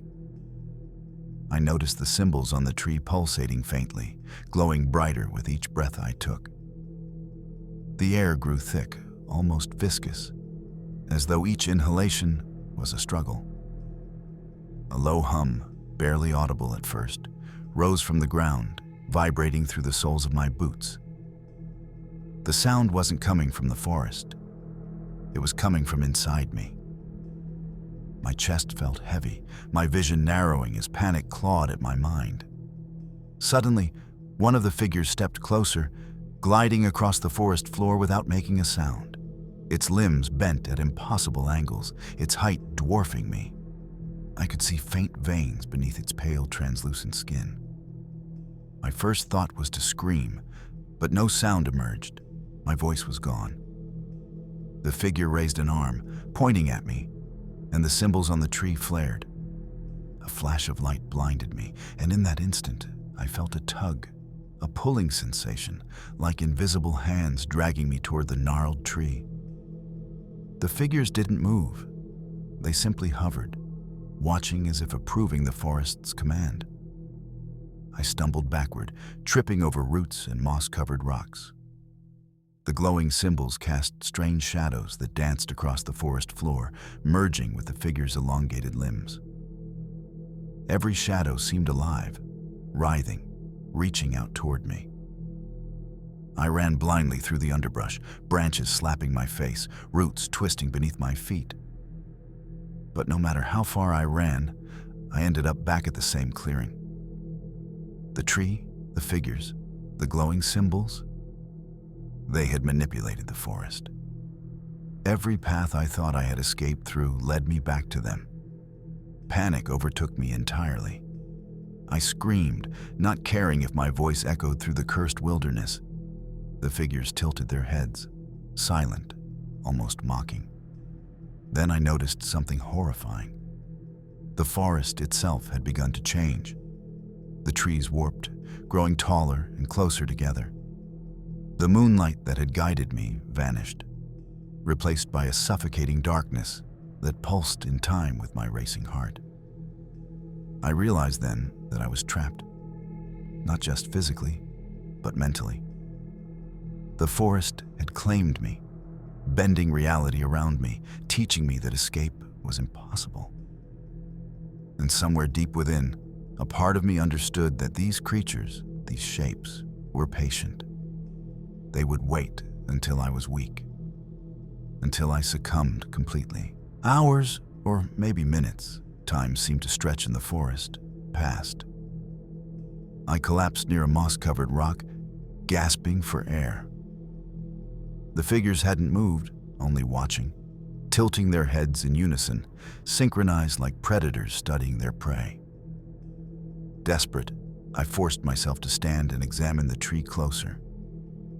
The symbols seemed almost alive, moving subtly, twisting and forming new patterns. The air vibrated with a low frequency that made my teeth chatter. I realized this wasn't just a haunting. It was a nexus, a source of power controlling the forest and these creatures. Suddenly, the figures began to move. Slowly, deliberately, they closed the circle around me. One reached out with its impossibly long arm, and I could see faint ridges beneath its translucent skin, veins pulsing with a sickly light. I raised my flashlight as a weapon, but the beam flickered weakly. The closer the figure got, the more the light dimmed, as if it was absorbing my energy, my fear. I stumbled backward, slipping into a shallow depression filled with fallen leaves. The other figures shifted in unison, their long limbs bending and contorting unnaturally as they glided silently toward me. Panic overtook logic. I had to move, to escape. But the forest had warped, paths twisting back into the clearing no matter where I ran. Then I heard it. A whisper, clear this time, directly into my ear. "You are ours now." I spun, but no one was there. My mind screamed, trying to rationalize, but the terror was too real. Every nerve in my body burned with fear. I realized there was only one option. I had to confront the tree, the symbols, whatever force had enslaved this forest. Running no longer made sense. The forest would just guide me back. I had to face it, and hope I survived. I gathered every ounce of courage and stepped toward the glowing tree. My legs shook violently, and the forest seemed to push back, branches snagging my clothes, roots tangling my feet, as if the woods themselves wanted to stop me. The figures didn't attack. They simply hovered, stretching and bending their limbs, blocking any attempt to bypass them. I could see the faint outlines of their faces now, featureless, yet somehow expressing hunger, curiosity, malice. One figure drifted closer, its elongated hand hovering above the glowing symbols. My stomach churned. The symbols pulsed brighter as I approached, a rhythmic throb that seemed synced to my heartbeat. I held out my flashlight, pointing it at the tree, and suddenly the light intensified against the symbols, casting long shadows that warped across the figures. For the first time, they recoiled, bending backward in unnatural angles, almost as if the light caused them pain. Emboldened, I grabbed a fallen branch and struck at one of the figures. My heart pounded, but the branch passed through it like smoke. The figure dissipated, leaving only a faint echo of movement. Panic surged again. I realized brute force was useless. The only chance I had was to disrupt the power of the tree, the source. The low hum grew louder, vibrating through my chest. My mind raced. The symbols were the key. They controlled the forest, controlled the figures. If I could destroy or disrupt them, maybe I could escape. I grabbed a rock and hurled it at the bark. The tree shuddered, the symbols flickered, and for a moment, the forest seemed to waver, paths shifting, shadows retreating. Then the figures howled in unison, a sound that ripped through the night, chilling me to the bone. The air grew icy, and the glowing symbols flared violently. I stumbled back, gasping. I realized this might be my only chance to run. I bolted from the clearing, adrenaline fueling my legs. The forest seemed to resist, branches and roots clawing at me as I ran. But the figures didn't follow immediately. They paused, writhing and twisting, their presence heavy in the shadows. I could feel their gaze, omnipresent, following my every step. I ran blindly through the twisted paths, trying to retrace my route, but the forest had changed completely. Trees that were once familiar were now distorted, creating a maze designed to trap me. Moonlight barely penetrated the thick canopy, and the soft rustling of leaves sounded like whispers, urging me onward or warning me. Suddenly, I stumbled into a fog-filled clearing. A pale figure emerged directly in my path, taller than any human should be, limbs bending impossibly. I froze, mind racing, until I remembered the tree. I had to go back. It was the source, the only chance to break whatever had trapped me here. Heart pounding, I turned and sprinted back toward the glowing tree, ignoring the twisted underbrush and snapping twigs. The symbols pulsed faster, brighter, and the figures moved in unnatural synchrony, trying to block me. Fear had become a tangible thing, thick in the air, pressing down on me. I arrived at the tree once more and hurled another rock at the symbols. The forest shuddered violently. The figures let out a sound like glass breaking and dissipated into the mist. The path behind me seemed to straighten, faint moonlight revealing a trail leading out. I didn't stop running until the forest thinned, until the twisted shapes of the trees began to look normal again. Dawn was breaking, and the first rays of sunlight lit the path ahead. I glanced back. The clearing was empty. No figures, no glowing tree, only the normal forest stretching into the distance. I stumbled out of the wilderness, exhausted, bleeding from minor scratches and cuts, clothes torn. The normal world felt surreal, almost like waking from a dream. But I knew it hadn't been a dream. The forest, the figures, the glowing symbols, it had all been real. I never spoke of this incident at first. Friends thought I had gotten lost or hallucinated from exhaustion. But I kept the memory, the fear, the whispers. I can still feel the pull of that forest in my dreams, the sense of being watched. And I know that if I ever returned, even briefly, the forest would claim me again. Banff National Park may seem peaceful, breathtaking, and serene. But some trails are better left unexplored, and some forests are alive in ways humans were never meant to understand. Months later, I received an email from a park ranger friend. He mentioned missing hikers in the exact area I had been. None had returned. No traces were found, just twisted symbols carved into trees near a clearing, glowing faintly in the night. I realized then that my escape had been a rare chance. The forest had let me go, but not without marking me. In my dreams, I see those figures, tall and bending, guiding the forest, watching. They are patient. They wait for the next hiker, the next wanderer, the next soul to stumble into their domain. They never return to Banff alone. And whenever I hear the soft rustle of leaves at night, I remember the pale figures, the glowing tree, and the whispers. You are ours, until the forest decides otherwise.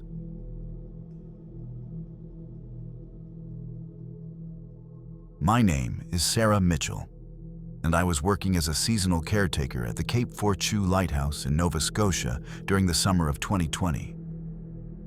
I thought it would be a peaceful escape.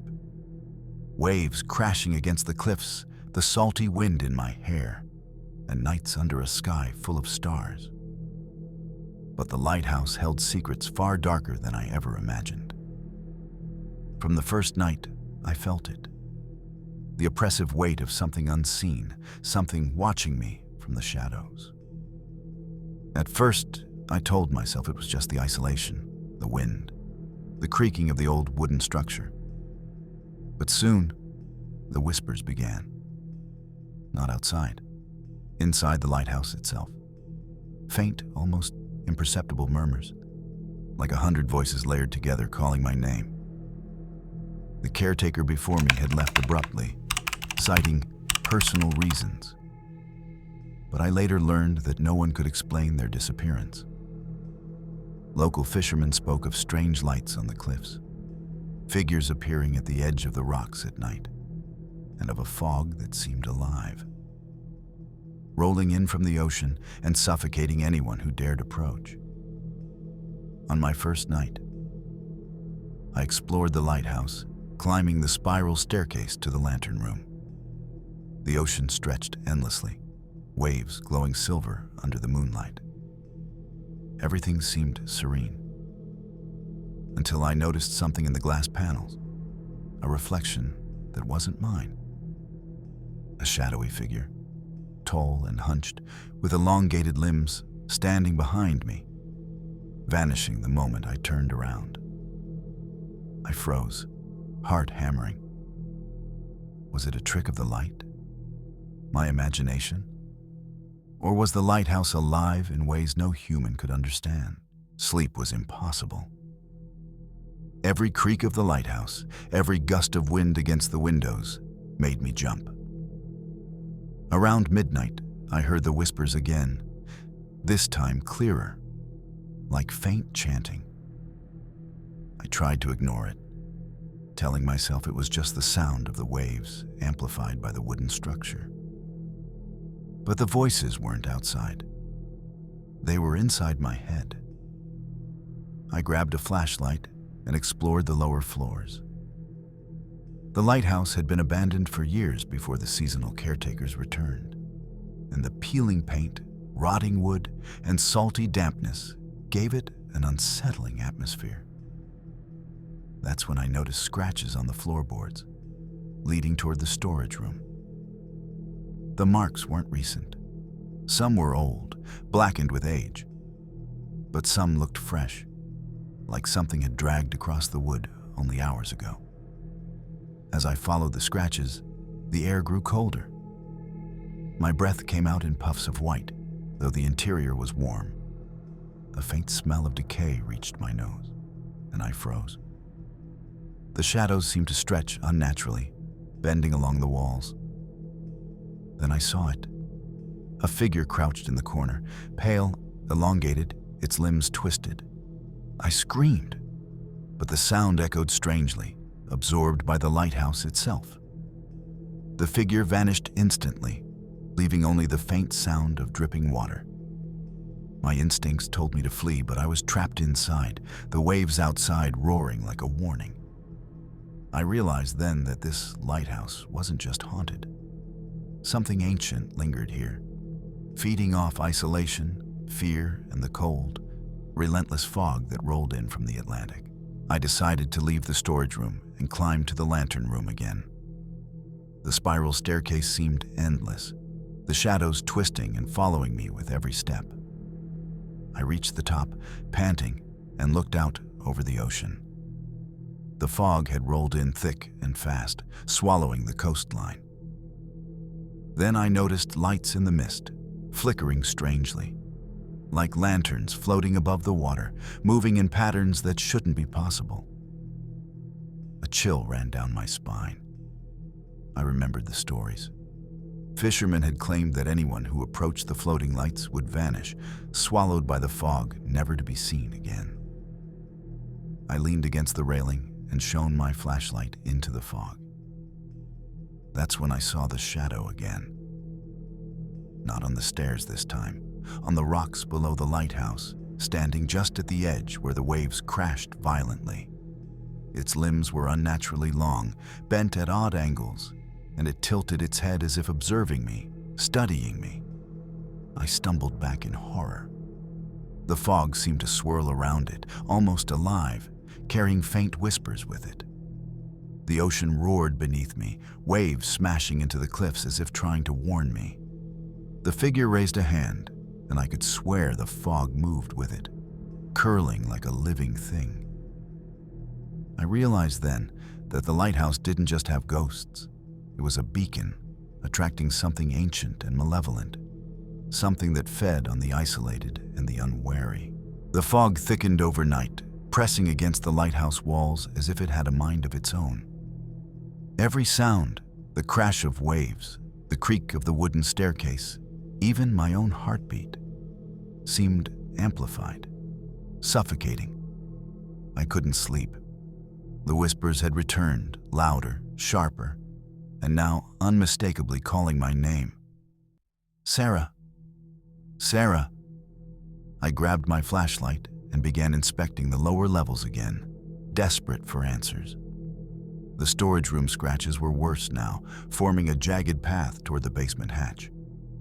The hatch itself, which had seemed ordinary during the day, now appeared warped, its edges jagged as though the building itself was trying to repel me from below. Something compelled me to descend. A mix of fear and morbid curiosity drove each step. The air grew colder, almost biting. My flashlight flickered violently, and the shadows seemed to stretch unnaturally, dancing along the damp walls. Then I saw it. Figures emerging from the darkness. Tall, thin, pale, their limbs contorted in impossible ways, moving silently toward me. One reached out a hand, and I could feel a tangible pressure in the air, like the space itself was pushing against me. I stumbled backward, nearly falling, and the flashlight beam cut across a wall, revealing old carvings I hadn't noticed before. Symbols etched deep into the stone, resembling the shapes of the figures, glowing faintly in the darkness. Panic surged through me.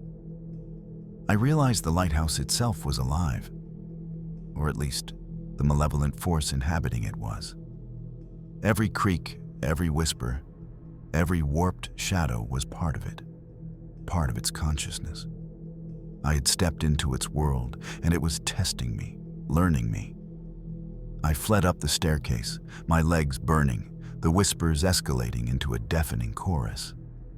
Shadows followed, stretching along the walls, climbing with me as if gravity and logic no longer applied. By the time I reached the lantern room again, I was gasping for breath, drenched in sweat and cold fear. The figure on the rocks below was still there, tilting its head, watching. And I understood something horrifying. It wasn't just observing. I had become the spectacle, the prey, the bait for something far older than me. Far older than human comprehension. The night stretched endlessly. Sleep was impossible, and every creak or gust of wind made my heart leap. I had no choice but to face whatever haunted the lighthouse directly. The spiral staircase leading to the lantern room became my only refuge, but even there the shadows followed. I tried to communicate with the figures, whispering questions, pleading silently. But they didn't respond. They merely tilted their heads, their movements almost mechanical yet disturbingly fluid.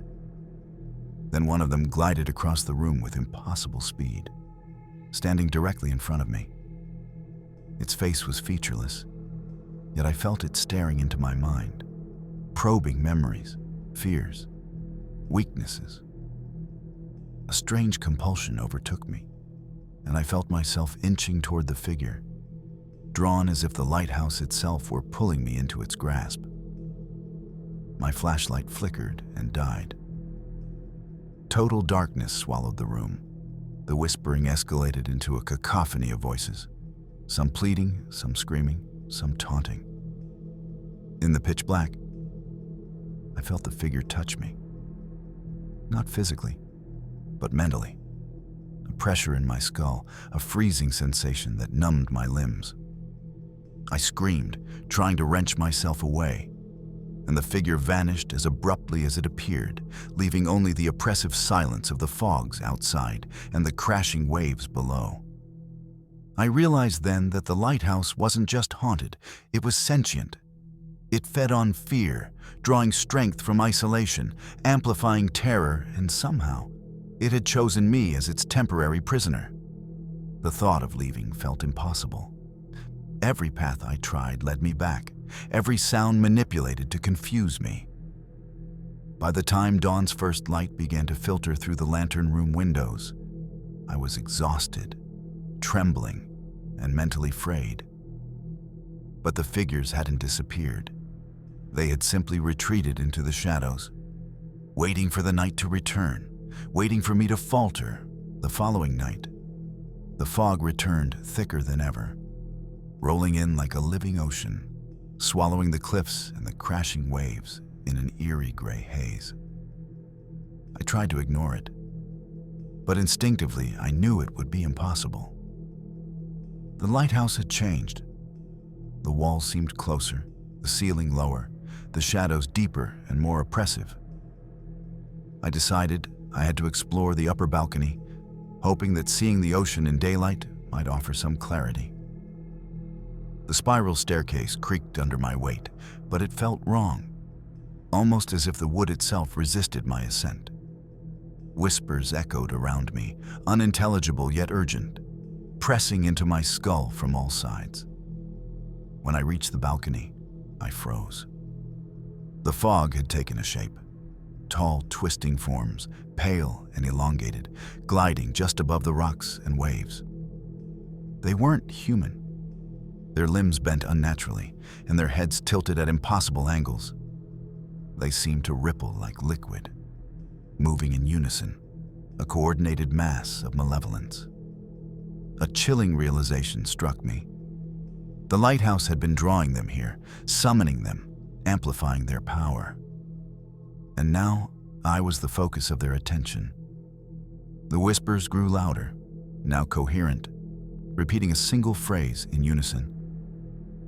Join us, or remain forever. I stumbled back into the lantern room, heart pounding, and tried to barricade myself. But the shadows shifted independently, slithering along the walls and floor. One elongated hand appeared through a crack in the window pane, stretching impossibly into the room, fingers curling as if testing the air around me. I realized there was only one option. I had to confront the lighthouse itself. The figures were extensions of it, and disrupting the source, whatever ancient mechanism or ritual anchored them here, might save me. Trembling, I moved toward the center of the lantern room, where the main light rotated, its lens casting fractured beams into the fog.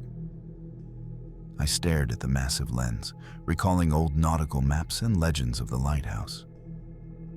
Perhaps its power came from this beacon, amplified over decades of isolation and tragedy. If I could disrupt the mechanism, I might sever the link between the lighthouse and these creatures. I grabbed a crowbar from the maintenance closet and approached the massive light mechanism. Each step I took echoed ominously through the spiral staircase and lantern room. The shadows followed, crawling along the walls, flickering in the light, stretching toward me. I pried at the gears of the rotating light, sparks flying as metal ground against metal. The figures outside thrashed violently in the fog, their forms distorting as if the disruption caused them pain. The whispers escalated into screaming, blending with the roar of the ocean, deafening me. Suddenly, the largest figure appeared inside the room, towering above me, its limbs bending at angles that defied reality. Its featureless face tilted toward mine, and I felt its presence press into my mind, probing, testing, threatening. I could feel every fear I had ever known being amplified tenfold, every thought twisted into panic. I slammed the crowbar into the gears again and again. The light faltered, spinning wildly, casting fractured beams through the fog. Outside, the figures writhed and twisted, their forms dissolving into shadows that fled the source of the disruption. The whispers became frantic, panicked, almost human in their desperation. Finally, with one last strike, the mechanism jammed, and the main light went dark. The fog outside parted slightly, the figures shrieking in anguish before disappearing completely. The lighthouse was silent, oppressive but inert. I collapsed to the floor, trembling, soaked in sweat and fear. The night felt endless, but slowly, the first hints of dawn filtered through the fog. The wind carried the scent of the ocean, tangy and pure, untainted by the unnatural force that had haunted me. I stepped cautiously onto the balcony. The fog had lifted slightly, revealing the familiar rocks and waves of Cape Fortune. Everything seemed normal, almost serene. But I knew better. The lighthouse had been altered by the events of the past 2 nights. Its power had been weakened, disrupted, but not destroyed. Somewhere deep within the structure, I could feel the echo of presence, dormant yet watching, patient and calculating. I gathered my belongings, made my way down the spiral staircase, each step careful. The shadows no longer followed me, yet I felt their gaze lingering, a weight pressing on my back. The lighthouse was quiet, too quiet. The isolation that had once seemed peaceful now felt like a threat, a prison I had narrowly escaped. I realized something horrifying. The lighthouse didn't forget. It waited for the next caretaker, the next hiker, the next wandering soul. The fog, the figures, the whispers, they were part of it, extensions of a malevolent force older than memory. And I was marked. By mid-morning, I reached the keeper's quarters, my body trembling from exhaustion and adrenaline. I tried to convince myself it was over, that the night's ordeal had ended. But the silence was too heavy, too unnatural. Every creak of the old wood made me flinch. I felt like the lighthouse itself was watching me, gauging whether I truly understood its power. I unpacked some supplies and decided to explore the main floor once more. The storage room, where the figures had first appeared, was empty. But the scratches in the floor had multiplied, forming jagged patterns that pointed toward the basement hatch. I didn't want to look, but my curiosity won. Peering into the darkness below, I could see faint luminescence, the same sickly glow that had emanated from the figures. Suddenly, a whisper came from behind me. "You can't leave?" "Not yet." I spun around, but no one was there. The feeling of being followed was overwhelming. Every instinct screamed to run, yet I felt frozen, tethered to the lighthouse by some unseen force. I realized the truth. The lighthouse had survived countless caretakers, each drawn into its web. Its influence wasn't just physical. It was psychological, spiritual. The fog, the shadows, the figures, they were extensions of it, sent to ensnare the minds of the isolated. I fled up the spiral staircase once more, the luminescent glow in the basement dimming as I ascended. But as I reached the lantern room, I noticed something terrifying. A faint outline of a figure behind the glass, reflected in the rotating light lens, standing still, waiting, patient. I reached the lantern room and slammed the heavy door shut, trying to convince myself that the worst was over. For a moment, the lighthouse was silent. The fog outside had lifted almost completely, revealing the Atlantic waves crashing against the cliffs in daylight. Relief surged through me, but then I heard it, a whisper, soft and unmistakable. "You belong to us now." My blood ran cold. I turned slowly, and in the glass of the lantern lens, I saw not one, but dozens of pale, elongated figures, their bodies contorted, eyes dark voids, standing just behind me, trapped in reflections. They weren't outside, they were inside, manifesting through the very glass. I tried to run, but the spiral staircase below seemed to twist impossibly, leading back into darkness. The door would not budge. The lighthouse had adapted. Its presence was stronger than ever. I realized then that the lighthouse didn't just haunt, it claimed. A sudden gust of wind shattered a window, sending shards of glass across the floor. The figures dissolved into the mist outside, yet I could feel their gaze following me relentlessly. With trembling hands, I managed to escape through the secondary exit, sprinting across the cliffs until I reached the safety of the main road. Weeks later, I returned briefly to the lighthouse with authorities. There was no evidence of figures, no strange luminescence, nothing.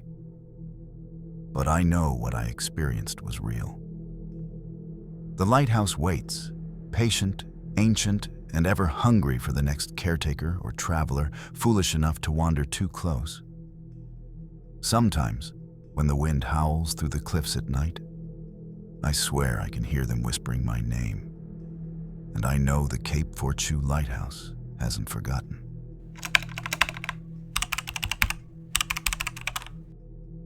My name is Daniel Harper, and I was a wildlife researcher in the Yukon. During the winter of 2019, I had chosen to stay in an old cabin deep in the forest, miles away from any road or settlement. The isolation was supposed to help me focus on tracking wolves and documenting the harsh beauty of the northern wilderness. But the cabin held a secret, one that would haunt me long after I left. The first night, the temperature dropped to nearly -40 degrees Celsius, and the wind howled like a chorus of tortured souls. I lit the wood stove and tried to make the cabin feel warm and safe. But an unease settled over me. Every gust of wind seemed to carry whispers, soft and fleeting, almost drowned out by the blizzard outside. I shrugged it off as the stress of isolation. But soon, I began noticing small, disturbing details. Footprints in the snow leading to the cabin, but none leaving. Strange scratches on the wooden walls inside, almost claw marks, but too shallow to be from an animal. Then I saw something on the window, an indistinct silhouette, hunched, pale, watching. When I opened the door, nothing was there. But I could feel its gaze, piercing, studying me, waiting. That's when I realized. The cabin wasn't just abandoned. Something had claimed it long before I arrived, and now I was intruding. Sleep was impossible. Every sound, the groaning of the cabin, the wind rattling the roof, the distant howl of wolves, felt amplified, oppressive. Around midnight, I heard it. Soft, breathy whispers coming from the corner of the room. I froze, straining to hear words, but they were unintelligible. I grabbed my flashlight and inspected the cabin. The walls were covered with scratches now, forming chaotic patterns that seemed almost purposeful. In the corner near the stove, I noticed something horrifying. Footprints in the frost on the wooden floor, too large to be human, yet not entirely animal. I backed away, feeling a chill that had nothing to do with the freezing temperatures outside. It was a presence, ancient and patient, suffocating me with its gaze. I realized then that the cabin itself had a memory, an imprint of the malevolent force that had haunted it for decades. Suddenly, a shadow passed behind the frosted window. I spun around, but nothing was there. The whispering grew louder, overlapping, like multiple voices speaking at once. One word stood out: leave. But it was too late. The forest had already taken notice of me. The storm outside worsened. Snow piled against the cabin walls, and the wind created eerie wailing sounds that echoed through the forest. I tried to keep busy, recording wildlife notes, but my hands shook constantly. The feeling of being watched was overwhelming. Every glance toward the window made me flinch, expecting to see the figure again. At dusk, I went outside briefly to check my equipment. The footprints in the snow had multiplied, forming a path that circled the cabin. I realized they weren't mine, and none of them were leaving. My stomach churned as I traced one set of prints to the tree line. They stopped abruptly, vanishing into the blizzard as if the snow itself had swallowed them. That night, the whispers became voices, clear and chilling. "You're ours now. You can't leave." I barricaded the doors and windows, but the feeling of eyes on me never subsided. Shadows moved across the walls, cast by some unseen light, twisting into shapes that weren't human. Then, a faint scratching came from the attic. Slow, deliberate, rhythmic. I had never noticed an attic before. My heart hammered, and I hesitated. I wanted to leave, but I knew I had to see what it was. I had to confront whatever had claimed this cabin. I forced myself to climb the ladder to the attic. Each rung groaned under my weight, echoing in the small cabin like a sinister heartbeat. The air grew colder with every step, my breath visible in harsh, white puffs. When I reached the top, the beam of my flashlight caught something horrifying. Scratches on the wooden floorboards, deeper and fresher than those downstairs, forming a twisted spiral pattern. I followed the pattern cautiously, my heart pounding, until I reached the far corner. There, partially hidden beneath a thin layer of frost, was a small trapdoor leading to a crawlspace. The whispers intensified, now overlapping and urgent, like dozens of voices urging me to stop, then screaming when I ignored them. "Turn back. Leave. You can't escape." I forced the trapdoor open. The crawlspace was narrow, dark, and filled with an acrid metallic scent that burned my nose. Scratches littered the wooden walls, and in the faint flashlight glow, I thought I saw a figure crouched at the far end. Its limbs were unnaturally long, bent at impossible angles. I froze. It tilted its head slowly toward me, as though studying my fear. I realized then that whatever haunted this cabin didn't just dwell outside. It was inside, manifesting through the structure itself, using the wood, the frost, the shadows, and even the wind to reach me. I stumbled back, nearly falling down the ladder, but forced myself to focus. I had to find a way to end this, or I would become another permanent inhabitant of this frozen nightmare. Back on the cabin's main floor, I tried to think clearly. My hands were shaking, and my mind raced. I realized that the entity seemed bound to the cabin, its power intertwined with the structure itself. The frost, the scratches, the shadows, they weren't random. The cabin was alive in a dark, malevolent way, feeding on isolation and fear. I searched frantically for something to counter it. Old research notes mentioned that the cabin had been built over the remains of an indigenous ceremonial site, long abandoned. But perhaps the rituals, combined with the extreme isolation, had attracted something ancient and vengeful. I needed fire, light, anything to disrupt it. I piled wood into the stove, striking matches and praying that the warm, bright flames could drive back the darkness. The shadows recoiled slightly, but the whispering continued, insistent and malicious. Then I saw movement in the window frost.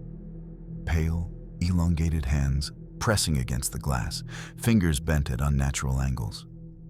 I shouted and waved, but the shapes didn't retreat. They seemed to feed off my fear, growing bolder, closer. Every instinct screamed to flee, but the storm outside made leaving nearly impossible. I realized that surviving the night meant confronting the entity head-on. The fire crackled violently, throwing shadows across the cabin walls. But the whispers didn't stop. They had grown louder, angrier, a chorus of voices clawing at my mind. I realized the entity didn't just exist outside me. It had penetrated my thoughts, feeding on my terror, twisting my perception. I grabbed a small axe from the corner and started breaking apart the frost-encrusted window panes, thinking maybe breaking the cabin's surfaces could weaken whatever was bound to them. The first pane shattered with a loud crash, and the shadows recoiled, writhing violently. The whispers became shrieks, echoing through the cabin as though the storm outside had joined them. Suddenly, a figure emerged from the swirling frost, humanoid yet grotesque. Its limbs bent at unnatural angles, and its skin was an icy, translucent white, glinting in the firelight. Its face was a hollow void, yet I could feel its eyes piercing into me. It tilted its head slowly, as if curious, amused, and patient all at once. I swung the axe at it, and for a moment, it disappeared into the swirling frost. But then I heard it behind me, the floor creaking under its impossible weight. Every instinct screamed to flee, but the storm had trapped me. The cabin had become a labyrinth. Each shadow, each creak, each gust of wind manipulated by the entity to keep me contained. I realized with terror that the cabin itself wasn't just haunted, it was the entity. Every plank of wood, every frost layer, every shadow and whisper was part of it. And I was trapped in its living nightmare. I needed a plan. Huddled near the stove, I realized that light and heat were my only defenses. I pushed more wood into the fire, creating a massive blaze, its light reflecting in the frost-covered walls and windows. The shadows recoiled, screaming into the roaring flames, their forms writhing in agony. But the entity was cunning. It didn't attack directly. It toyed with me. I heard footsteps in the attic, though I had checked it thoroughly earlier. Whispers crawled along the walls, now imitating voices I recognized, family, friends, colleagues, trying to lure me into corners of the cabin. I had to resist, to keep my mind focused, or I would be consumed entirely. Suddenly, the ceiling above me creaked and cracked. A pale, elongated hand pierced through a gap, reaching toward the fire. I swung the axe, shattering it. But more hands followed, pressing against the walls, the floor, and the ceiling. The cabin had become a living cage, adapting to every move I made. I screamed and charged outside into the storm, hoping that the blizzard would break the entity's hold. The wind tore at my face, snow stinging my eyes. But the entity followed, gliding across the snow with impossible speed. I ran blindly, guided only by instinct, the cabin looming behind me like a monstrous sentinel, its shadows writhing in the doorway, watching, waiting. I ran blindly through the blizzard, snow biting at my face and hands, the wind screaming in my ears. The cabin behind me loomed like a phantom, shadows crawling over its walls even in the harsh daylight. My legs burned with exhaustion, but I couldn't stop. Every instinct screamed that if I slowed, the entity would claim me.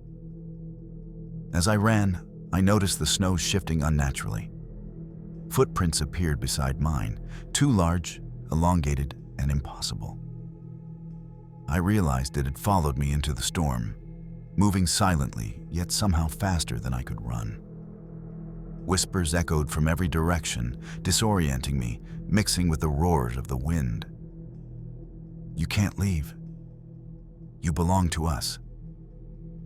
In desperation, I spotted an abandoned ranger outpost a few hundred meters away. I sprinted toward it, praying the structure was solid enough to shield me.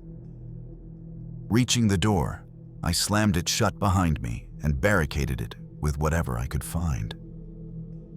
The storm still raged outside, but the outpost felt safe, at least temporarily.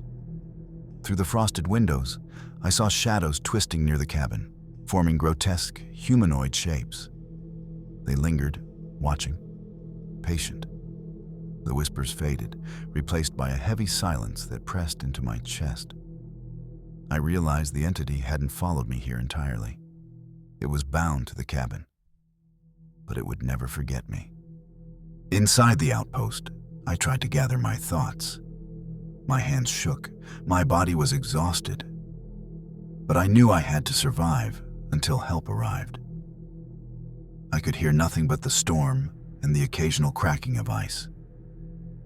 Yet I felt it, the entity's presence still lingering, seeping from the direction of the cabin.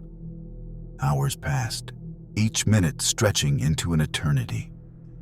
I tried to sleep, but the memory of the cabin, the whispers, and the faceless figures haunted me relentlessly. I realized that no matter how far I went, the entity would remain tied to me. Through the fear it had planted, the trauma, and perhaps even through the snow and wind itself. By dawn, the storm subsided slightly.